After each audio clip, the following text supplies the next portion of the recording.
മന്ത്രി രാജിവെച്ചാൽ മാത്രമേ പ്രതിഷേധം അവസാനിപ്പിക്കൂ എന്ന വാശി എന്തുകൊണ്ടാണ്? ഒരു മരണം രാഷ്ട്രീയമായി മുതലെടുക്കുകയാണോ?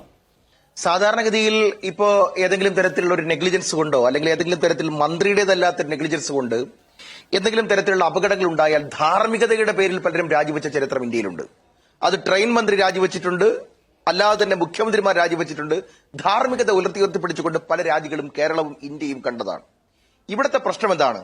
രണ്ട് മന്ത്രിമാർ സ്ഥലത്ത് വരികയാണ്. സ്ഥലത്ത് വന്നിട്ട് അവർ സ്ഥലത്തെത്തി ഔദ്യോഗികമായി ആരും തന്നെ തകർന്നു വീണ കെട്ടിടത്തിൽ ഇല്ല എന്നങ്ങ് പ്രഖ്യാപിക്കുകയാണ്. ആരാണ് പ്രഖ്യാപിക്കുന്നത്? യാതൊരു തരത്തിലുള്ള ഔചിത്യബോധത്തിനും ഇടയില്ലാത്ത വണ്ണം രണ്ടു മന്ത്രിമാർ സ്ഥലത്ത് വന്ന് കേരളത്തിന്റെ ആരോഗ്യ വകുപ്പ് മന്ത്രി ഈ തകർന്നു വീണ് കിടക്കുന്ന കെട്ടിടത്തിന്റെ അകത്ത് ആരും തന്നെ ഇല്ല എന്ന് ഔദ്യോഗികമായി പ്രഖ്യാപിച്ചത് കൊണ്ടല്ലേ രക്ഷാപ്രവർത്തനം വൈകിയത്? ഇന്ന് ഈ ചർച്ചയിൽ, ഒരു മണിക്കൂറിന്റെ ചർച്ചയിൽ ഇന്നിപ്പോ മിക്കവാറും റാഷിദിനെ ഇവിടെ ഇട്ട് ചീത്ത വിളിക്കും.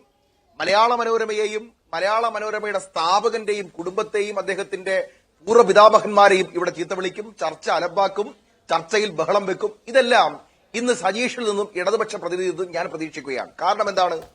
ഒരു സത്യത്തിൽ കുറ്റബോധം കൊണ്ട് നീറിയിട്ടല്ലേ ഒരു കേരളത്തിന്റെ പൊതുസമൂഹത്തിന്റെ മുമ്പിൽ ഒരു ജീവൻ ശ്വാസം കിട്ടാതെ മണ്ണിനടി അല്ലെങ്കിൽ കെട്ടിടത്തിന്റെ അടിയിൽ കിടന്ന് നീറുമ്പോ ഒരു മന്ത്രി വന്നിട്ട് ഇതിനകത്ത് ആരും തന്നെ ഇല്ല, ഇത് ഉപയോഗിക്കുന്നതേ ഇല്ല എന്ന് ഒരു കള്ളം പറഞ്ഞതിന്റെ അടിസ്ഥാനത്തിൽ ഒരു മരണം സംഭവിച്ച കുറ്റബോധത്തിന്റെ അടിസ്ഥാനത്തിലല്ലേ നിങ്ങളുടെ മന്ത്രിക്ക് പെട്ടെന്ന് തന്നെ BP കൂടി ഹോസ്പിറ്റലൈസ് ആവേണ്ടി വന്നത്?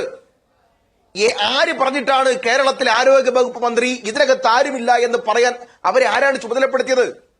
അവിടെ നാട്ടുകാർ ഉൾപ്പെടെയുള്ളവർ മന്ത്രിയുടെ മുമ്പിൽ തന്നെ വന്നിട്ട് പറഞ്ഞില്ലേ, ഇത് ശുചിമുറിയായിട്ട് ഉപയോഗിക്കുന്നുണ്ട് മാഡം, ഇവിടെ പലരും ശുചിമുറിയായിട്ടും വെള്ളമെടുക്കാനും ഒക്കെ ഇതിനകത്ത് പലരും കയറുകയും ഇറങ്ങുകയും ചെയ്തു എന്ന് പറഞ്ഞില്ലേ? ഇതെല്ലാം കേരളം കണ്ടതും ചർച്ച ചെയ്തതും ചോദിച്ചതും ചോദ്യങ്ങൾ ഇന്നിപ്പോ ഒരു വലിയ പ്രഹരമായി ഇടതുപക്ഷത്തിനെതിരെ വന്നതല്ലേ? എന്നിട്ടും മലയാള മനോരമയുടെ ഫ്ലോറിൽ വന്നിട്ട് പറയുകയാണ് മലയാള മനോരമ എതിർത്താൽ കമ്മ്യൂണിസ്റ്റ് പാർട്ടി ഉണ്ടാവില്ല എന്നൊക്കെ പറഞ്ഞാൽ അതൊക്കെ വിശ്വസിക്കാൻ അരിയാഹാരം കഴിക്കുന്ന ആരും തന്നെ ഉണ്ടാവില്ല. നിങ്ങൾക്ക് എതിർക്കാം, നിങ്ങൾക്ക് കള്ളം പറയാം, നിങ്ങൾക്ക് നിങ്ങളുടെ പാർട്ടി ഫോറത്തിനകത്ത് നിങ്ങളുടെ തന്നെ സഹാക്കന്മാർ ഒരുപക്ഷെ നിങ്ങളെ ചിലപ്പോൾ വിശ്വസിച്ചത് വരും. ഞങ്ങൾ അങ്ങനെയല്ല, ഇത് പൊതുസമൂഹമാണ് സർ. ഇവിടുത്തെ പ്രശ്നം എന്താണ്? ഇവിടെ മന്ത്രിയുടെ ഒറ്റ ഔദ്യോഗിക പ്രഖ്യാപനം കൊണ്ട് രക്ഷാപ്രവർത്തനം വൈകുന്നു. രക്ഷാപ്രവർത്തനം വൈകിയ കാരണത്താൽ ഒരാൾ മരിക്കുന്നു.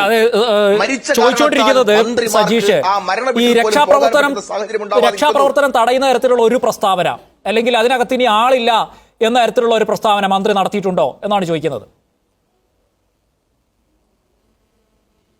അല്ല, അവിടെ സ്ഥലത്തെത്തുന്ന മന്ത്രിയോട് മന്ത്രി ഏതടിസ്ഥാനത്തിലാണ് ഇതിനകത്ത് ആരും തന്നെ ഇല്ല, അങ്ങനെ ഒരു പരിശോധനയും ആവശ്യമില്ല എന്ന തീരുമാനത്തിലേക്ക് മന്ത്രി എങ്ങനെയാണ് എത്തിയത്?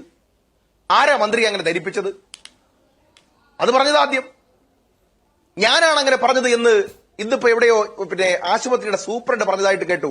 അയാളാണോ ഇതിന്റെ ബലിയാട്? ആര് പറഞ്ഞത് കേട്ടുകൊണ്ടാണ് മന്ത്രി അത്തരത്തിലൊരു പ്രസ്താവന നടത്തിയത്? ഇനി പ്രസ്താവനയെ നടത്തിയിട്ടില്ല എന്നാണോ CPM പ്രതിനിധി പറയുന്നത്? അങ്ങനെ ഒരു സംഭവമേ ഇല്ലെന്നാണോ നിങ്ങൾ പറയുന്നത്? സർ, നിങ്ങളുടെ തന്നെ അവധാനത കുറവ് കൊണ്ട് ഒരാൾ മരിച്ചിരിക്കുകയാണ്. അത് കേരളം കണ്ടതാണ്.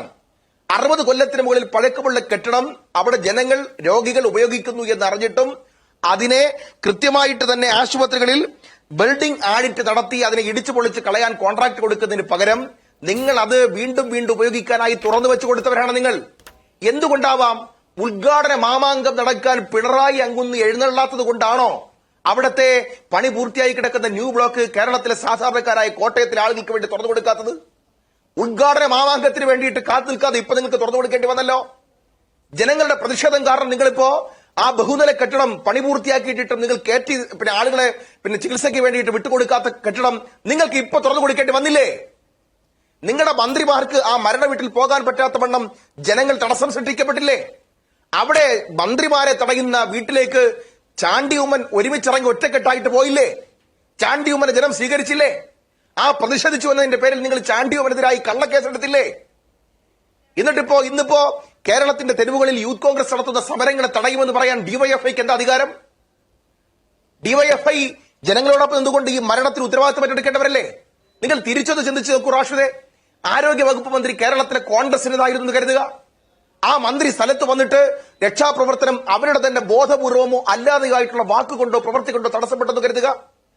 ഒരു സഹോദരി അതിനകത്ത് ശ്വാസം മുട്ടി പിന്നെ മരിച്ചു എന്ന് കരുതുക. കേരളത്തിൽ ഡിവൈഎഫ്ഐയുടെ നിലപാടെന്തായിരിക്കും?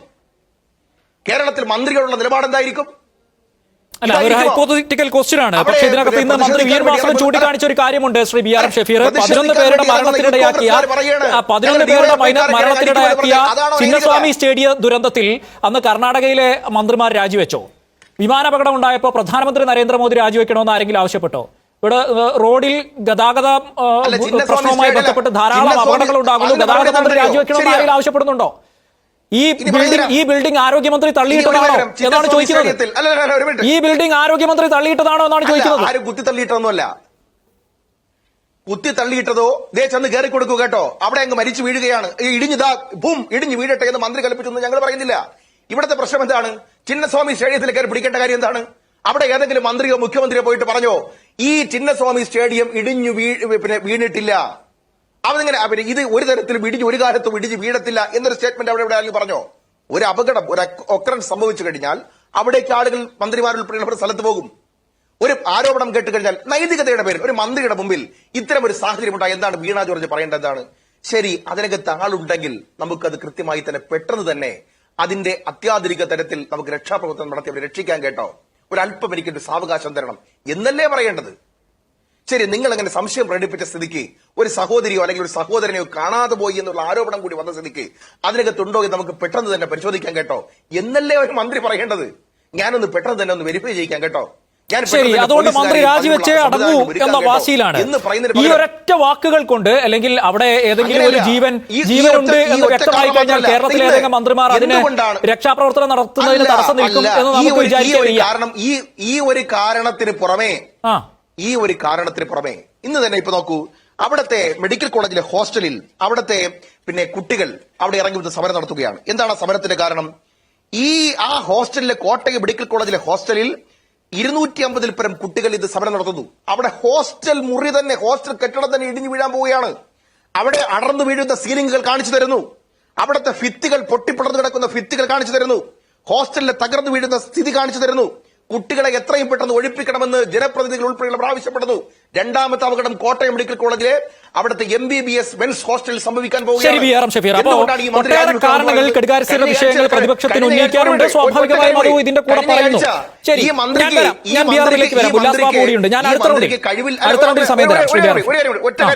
ഒരു കാര്യം കൂടി അത് സമഗ്രതയ്ക്ക് വേണ്ടി പറഞ്ഞോളൂ, ഈ പോയിന്റ് പൂർത്തിയാക്കട്ടെ.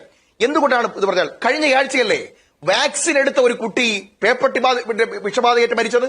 കഴിഞ്ഞ ദിവസമല്ലേ കോഴിക്കോട് 2 ആളുകൾ ICUവില് പിന്നെ പുക പടലങ്ങൾ സ്ഫോടനം നടന്ന തരത്തിൽ തെരുവുനായ ശല്യം നിയന്ത്രിക്കുന്നതുമായി ബന്ധപ്പെട്ട് ശ്രദ്ധിക്കേണ്ട വിഷയമാണ്. ആരോഗ്യവകുപ്പിന് ഇപ്പോ അതിനകത്തുള്ള ശാസ്ത്രീയ പഠനങ്ങൾ സൂചിപ്പിക്കുന്നത് തലയ്ക്ക് കടിയേറ്റ് കഴിഞ്ഞാൽ, മുഖത്ത് കടിയേറ്റ് കഴിഞ്ഞാൽ അത് മസ്തിഷ്കത്തിൽ ബാധിക്കാനുള്ള പ്രശ്നം കൂടുതലാണ്, സാധ്യത കൂടുതലാണ്.